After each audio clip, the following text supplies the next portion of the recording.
আড্ডার এক অভিনব অনুষ্ঠান আজকের ভাবনা। অনুষ্ঠানে উপস্থিত থাকবেন বিশিষ্ট আবৃত্তিকার তাপস নাগ।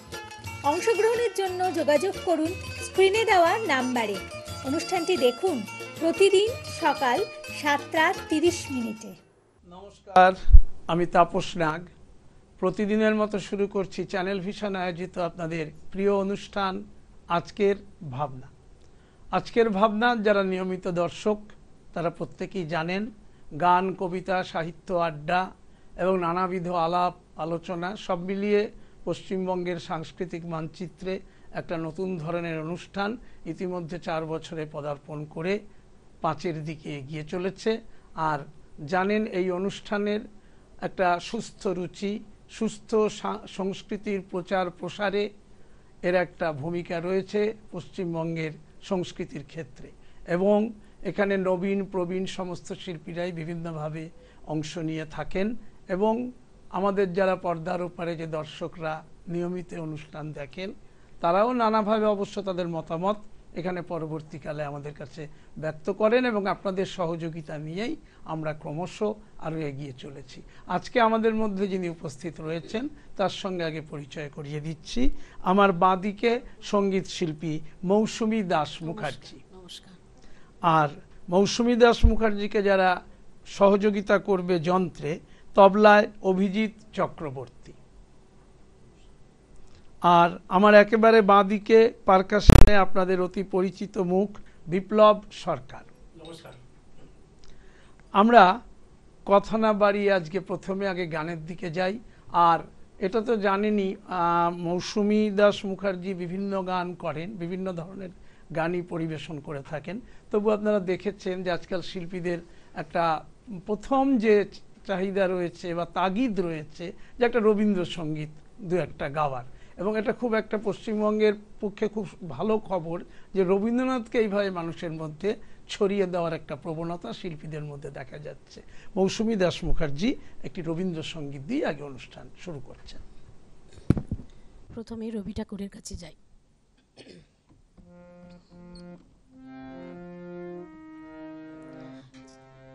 ছিন্ন পাতায় সাজাই তরণী, একা একা করি খেলা। আনমনা যেন দিন বালিকার, আনমনা যেন দিন বালিকার। ভাষার মেঘের ভেলা ছিন্ন পাতায় সাজাই তরণী, একা একা করি খেলা।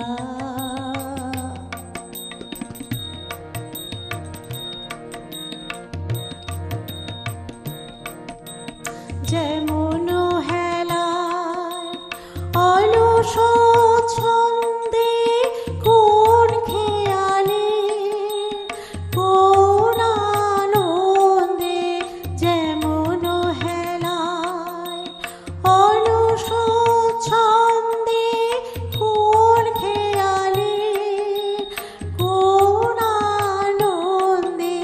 সকালে ধরানো আমের মুকুল ছড়ানো বিকাল বেলা, ছিন্ন পাতায় সাজাই তরণী, একা একা করি খেলা।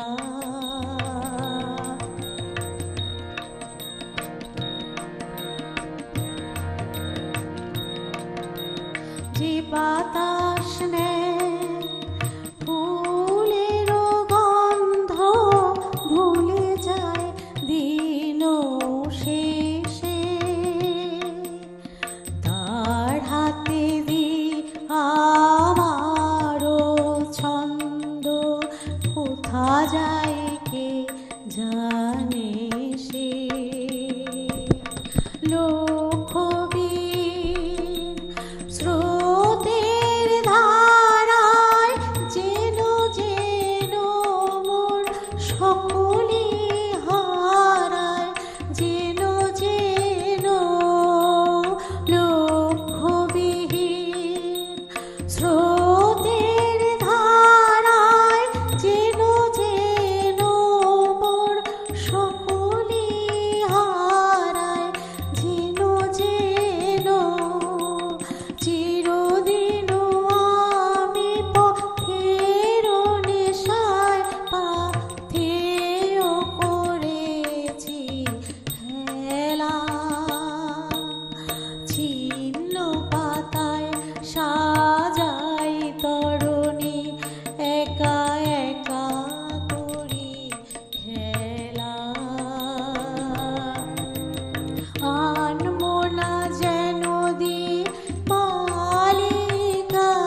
একটা বেশ মানে মনোগ্রাহী রবীন্দ্রসঙ্গীত দিয়ে আজকের সকালটা শুরু হলো।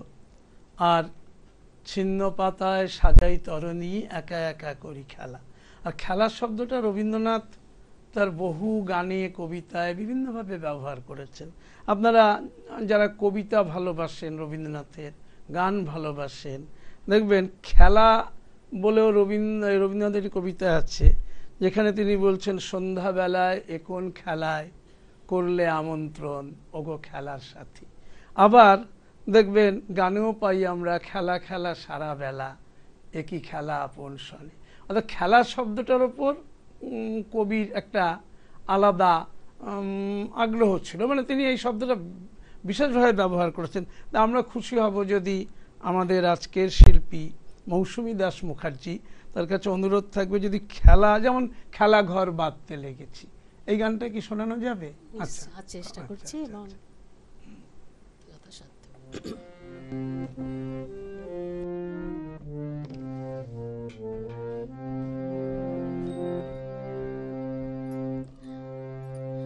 খেলা ঘর বাঁধতে লেগেছি আমার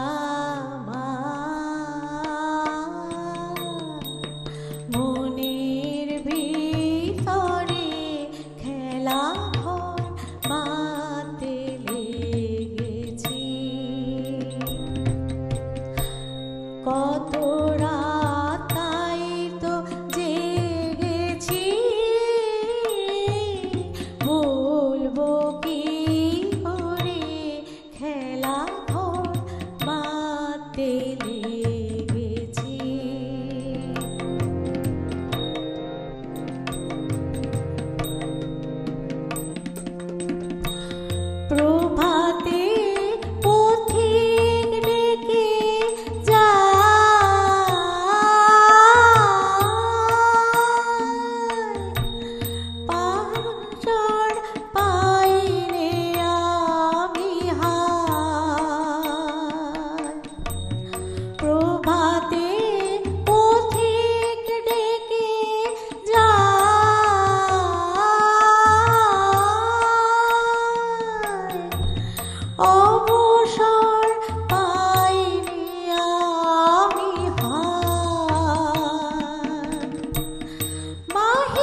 বাহ, এক কথায় বলা যায় সত্যি তো আমাদের জীবনটা তো একটা খেলাঘরই।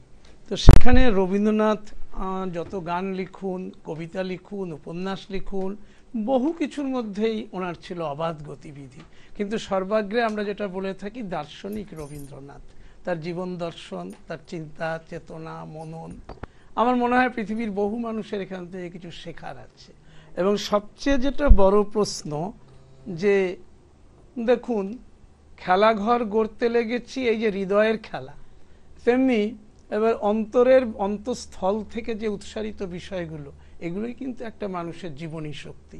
দেখুন রবীন্দ্রনাথ কিন্তু তার কবিতাতেও লিখেছেন, হৃদয়ে হৃদয় যোগ করা না হলে কৃত্রিম পণ্যে ব্যর্থ হয় গানের পসরা, তাই আমি মেনে নিই সে নিন্দার কথা আমার সুরের অপূর্ণতা।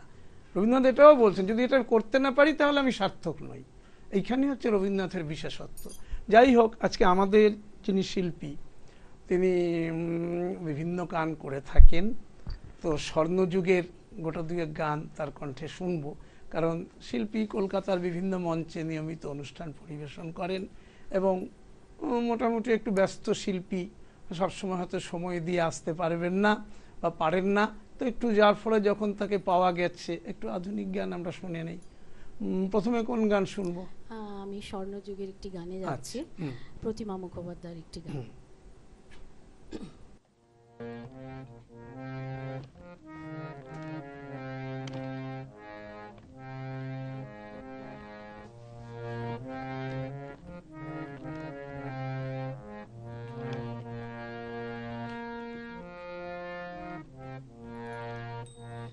একটা গান লিখো আমার জন্য, একটা গান লিখো আমার জন্য,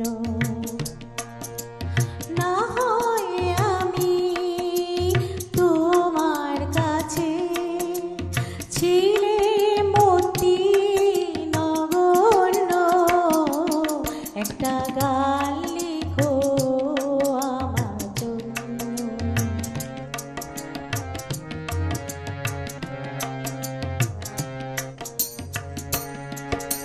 সে গান যেন আমায় উজাড় করে নেয়, সে সুর যেন আমায় পেটপুল করে দেয়, আমি যেন হই তোমার মাঝে ধন্য, না হয় আমি তোমার কাছে ছিলে মতি নগণ্য, একটা গান লিখো আমার জন্য।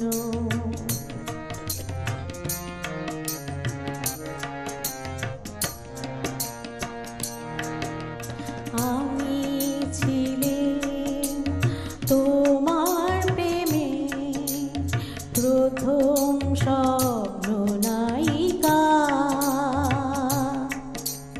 লিখেছি তোমার মনের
তো অতীতের একটি বিখ্যাত গান শিল্পীর কণ্ঠে ধরা দিল এবং আমরা যেন অবিকল সেই প্রতিমা বন্দ্যোপাধ্যায়েরই গান শুনছি। এই অনুভূতিটা আমাদের আশা করি পর্দার ওপারে যে দর্শকেরা রয়েছেন নিশ্চয়ই তাদের ভালো লেগেছে। আমরা আরেকটি স্বর্ণযুগের গান, স্বর্ণযুগের গানের কথা, তখনকার চিন্তা ভাবনা, ভাবধারণা, মানুষের যে একটা চেতনার মান কোন জায়গায় ছিল, আর বর্তমানের সাথে একটু তুলনা করলেই আপনারা বুঝতে পারবেন যে এই গানগুলো কেন এখনো বিখ্যাত। কারণ সেই চিন্তা চেতনা, তার যে কথাবার্তা, সেই বিষয়টা এমনভাবে আজকের যুগেও মানুষের কাছে কিন্তু রেখাপাত করে এখনো যারা সেই ধরনের মানুষ। তো সুতরাং বর্তমানকালেও অনেক গান লেখা হচ্ছে, আমরা অবশ্য পরে যাব শিল্পীর কাছে সেই ব্যাপারে। আমরা পরবর্তী আরেকটা অন্তত শুনে নেই স্বর্ণযুগের গান।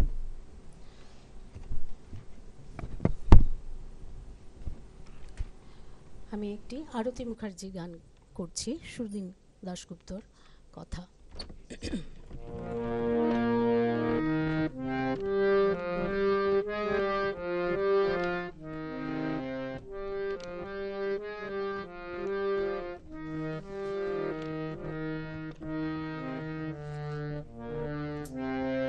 চিনেছি চিনেছি তোমারে মন, লুকিয়ে রেখো না তারে এখন, তুমি আমারই আমি তোমারই মনের মতো।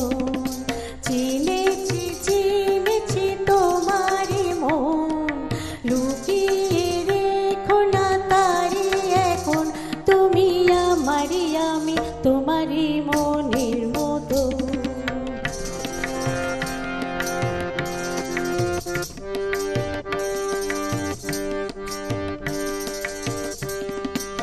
এত কাছে তুমি ছিলে, বুঝিনি তো ভালোবেসেছিলে।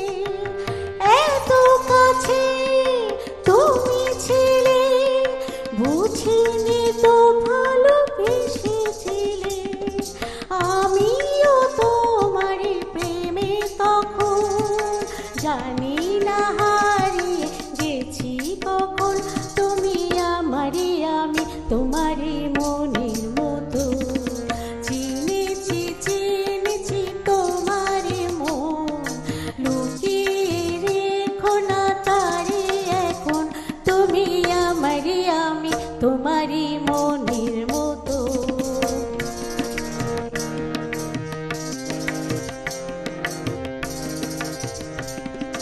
তোমার আলোয় তাই দু চোখ ভরে রাখি ধরে আপনারে, যদি হারায় মন অন্ধকারে। কত খেলা সারা বেলা, কিছু রাখা তার কিছু ফেলা। কত খেলা সারা বেলা, কিছু রাখা তার কিছু ফেলা। তারই মাঝে তুমি এলে তখন, আমার হাতে দিলাম জীবন মরণ, তুমি আমারই আমি তোমারই মনের মতো। চিনেছি চিনেছি তোমারই মন, লুকিয়ে রেখো না তারে এখন, তুমি আমারই আমি তোমারই মনের মতো। তুমি আমারই আমি তোমারই মনের মতো, তুমি আমারই আমি তোমারই মনের মতো। তো সকাল থেকে আজকে বেশ একটা মনোরম সঙ্গীতের অনুষ্ঠান আমরা শুনছি এবং শিল্পী প্রতিটি গান অত্যন্ত দরদ দিয়ে গাইছেন, তার অনুভবী কণ্ঠে অবশ্যই একটা অন্য মাত্রা পাচ্ছে, তার হৃদয় থেকে উৎসারিত প্রতিটি গান। কাজেই আমরা একটা কথা আমি অবশ্য এটা বলে থাকি, আপনারা বলতেই পারেন যারা আমাকে দীর্ঘদিন ধরে চেনেন জানেন। একটা প্রশ্ন যে আমরা যখন নাকি যে স্বর্ণযুগের গান বা সেগুলো যখন আমরা শুনি, অবশ্যই সে গানগুলোকে টিকিয়ে রাখার দরকার আছে। কারণ বর্তমানের সমস্ত শিল্পীরা যদি সে গানগুলো না গান, তাহলে সেগুলো তো টিকে থাকবে না। আজকে বর্তমান প্রজন্ম এই গানগুলো কিন্তু তাহলে পেত না। কিন্তু একটা বিষয় আমি শিল্পীর সম্পর্কে আমি যেটুকু জানি, উনি কিছুটা নিজস্ব গান, অর্থাৎ যেটা নাকি শিল্পীকে একটা আলাদা আইডেন্টিটি দেয়, মানে আইডেন্টিটি ক্রাইসিসে ভুগতে হয় না।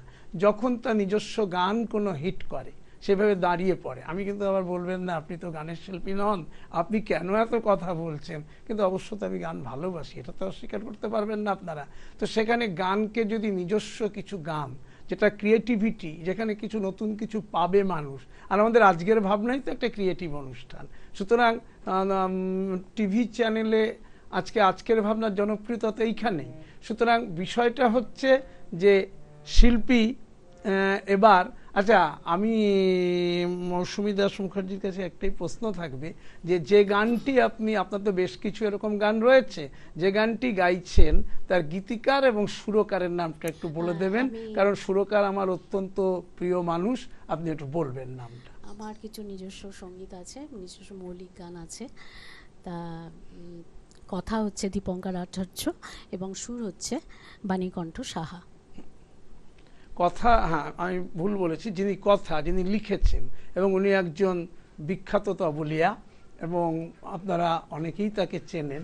তো তবলা বাজিয়ে আবার এত সুন্দর কথা, এটা আমার সবচেয়ে ভালো লেগেছে। আমি শুনেছিলাম ওনার লেখা গান কিন্তু উনি করেন। আচ্ছা ঠিক আছে, শোনাচ্ছি।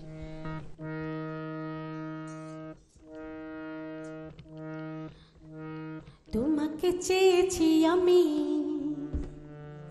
প্রেমের এই ঠিকানায়, বারে বারে তোমারই স্বপ্ন দেখায়, জেগে আছি সারা রাত, ঘুম যে আসেনি হয়। ও তোমাকে চেয়েছি আমি প্রেমের এই ঠিকানায়, বারে বারে এই তোমারই স্বপ্ন দেখায়, জেগে আছি সারা রাত, ঘুম যে আসেনি হয়। ও তোমাকে চেয়েছি আমি আমারই এই ঠিকানায়।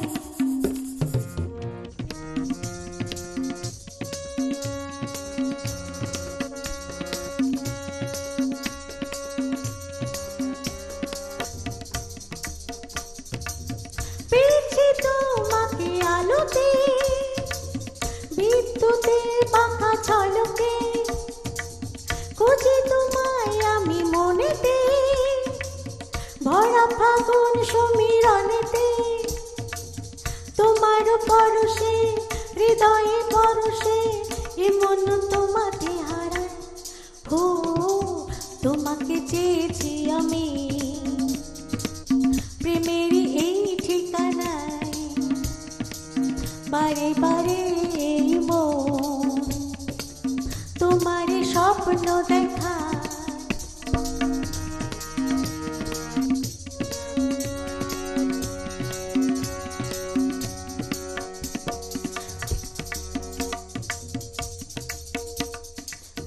চলো না যাই চলে অজানায়, আধো আলো সাজ বেলাতে, যেখানে তুমি আমি দুজনে মিশে যাব রূপ কথাতে, প্রেমেরই আসরে হৃদয়ে বাসরে আপন করলে আমায়। ও তোমাকে চেয়েছি আমি প্রেমেরই এই ঠিকানায়, বারে বারে এই তোমারই স্বপ্ন দেখায়, জেগে আছি সারা রাত, ঘুম যে আসেনি হায়। ও তোমাকে চেয়েছি আমি প্রেমেরই এই ঠিকানায়, তোমাকে চেয়েছি আমি প্রেমেরই এই ঠিকানায়। তা ভালো লাগলো, নতুন গান শুনলাম। তো এবার প্রশ্ন, আমাদের হাতে তো সময় খুবই সীমিত, কিছু অবজেক্টিভ প্রশ্ন ছুরি শিল্পীর দিকে। মানে আপনার গান শেখা কার হাত ধরে? আমি ছোটবেলা থেকেই গান শিখছি। আমার মা বাবা দুজনেই গান গাইতেন, ওনাদের হাত ধরেই আমার গান শুরু। তারপরে আমি একে একে নানা রকম সাংসারিক চাপে আমি করতে পারিনি। আমার একটু সব কিছুই বেশি বয়সে শুরু হয়েছে বিয়ের পর। প্রথমে এখন যেখানে শিখছি অনিন্দিতা মিত্র, যার কাছে আমি আধুনিক গান শিক্ষা নিচ্ছি, এবং রবীন্দ্রসঙ্গীত শ্যামল সাহা, ওনার কাছে এখন আমি শিক্ষা নিচ্ছি। আগামী দিনে আপনার লক্ষ্য কি গানের জগতে? আমি মনের আনন্দে গান করে যেতে চাই। আমার সেই রকম যে বিশাল কিছু আমাকে হতে হবে, আমি মনের আনন্দে গান করে যেতে চাই। যদি কোনো শিল্পীর ভালো লাগে, আমাকে যদি প্লেব্যাকে নেন, তাহলে তো আমি নিজেকে খুবই গর্বিত মনে করব। এই মানে ইঁদুর দৌড়ে খুব উৎসাহী নন, যদি হলো ঈশ্বর যদি করে আমি ঈশ্বরের সাধনাই করে যেতে চাই, এবং আমি আমার নিজের মনে নিজের সুখে গান করি। তো এত ভালো গান করেন, তো আপনি তো এত বিনয়ী হলেন কোথা থেকে? ভালো গান করলে তো দেখি অনেকে আবার খুব অহংকারী হয়ে ওঠে। আমার জিনিসটা হচ্ছে কি জানেন তো, আমি বেশি চাহিদা নেই, আমি অল্পতেই খুশি। আমার যেটুকু আমাকে ভগবান দিয়েছে, যদি আমার ভগবান চায় সেটুকু নিয়েই যেতেই আমি চাই। যাক, খুব ভালো লাগলো। শিল্পী মৌসুমী দাস মুখার্জিকে আবার একদিন চ্যানেল ভিশন আয়োজিত আজকের ভাবনায় আসার আমন্ত্রণ জানিয়ে রাখলাম। আর সবচেয়ে বড় কথা, আজকে মৌসুমী দাস মুখার্জি সকালটাকে যেভাবে সুন্দর করে তুলেছে, আর আমি তো খুব একটা একেবারে বিরাট প্রশংসা সাধারণত আমার মুখ থেকে বেরোয় না, অনেকে দেখেই থাকেন। তো ভালো সুন্দর সঞ্চালনা করছেন আপনি। না, বিষয়টা হচ্ছে যে সত্যি গুণী মানুষ, যেটা বোঝা যায় যে গাছে ফল ধরে সে গাছে এমনি মাথা নুইয়ে থাকে, এই বিষয়টা খুশি। আর সঙ্গে অবশ্যই আবার যাদের কথা না বললেই হবে না, তবলায় অভিজিৎ চক্রবর্তী, আর পারকাশনে বিপ্লব সরকার, দীর্ঘদিনের মানুষ, সুন্দর সঙ্গত করেছেন ওনারা। সকলকে সঙ্গে নিয়ে আমি তাপস নাগ আজকের মতো আপনাদের কাছ থেকে বিদায় নেব। তবে যাবার আগে যে কথাটা প্রতিদিন বলে যাই, আগামীকাল ঠিক সকাল 7:30 আবার দেখতে ভুলবেন না চ্যানেল ভিশন আয়োজিত আপনাদের এই প্রিয় অনুষ্ঠান আজকের ভাবনা। নমস্কার। চ্যানেল ভিশন আয়োজিত গান, কবিতা, সাহিত্য ও আড্ডার এক অভিনব অনুষ্ঠান আজকের ভাবনা। অনুষ্ঠানে উপস্থিত থাকবেন বিশিষ্ট আবৃত্তিকার তাপস নাগ। অংশগ্রহণের জন্য যোগাযোগ করুন স্ক্রিনে দেওয়া নাম্বারে। অনুষ্ঠানটি দেখুন প্রতিদিন সকাল 7:30। চ্যানেল ভিশন আয়োজিত গান, কবিতা, সাহিত্য ও আড্ডার এক অভিনব অনুষ্ঠান আজকের ভাবনা। অনুষ্ঠানে উপস্থিত থাকবেন বিশিষ্ট আবৃত্তিকার তাপস নাগ। অংশগ্রহণের জন্য যোগাযোগ করুন স্ক্রিনে দেওয়া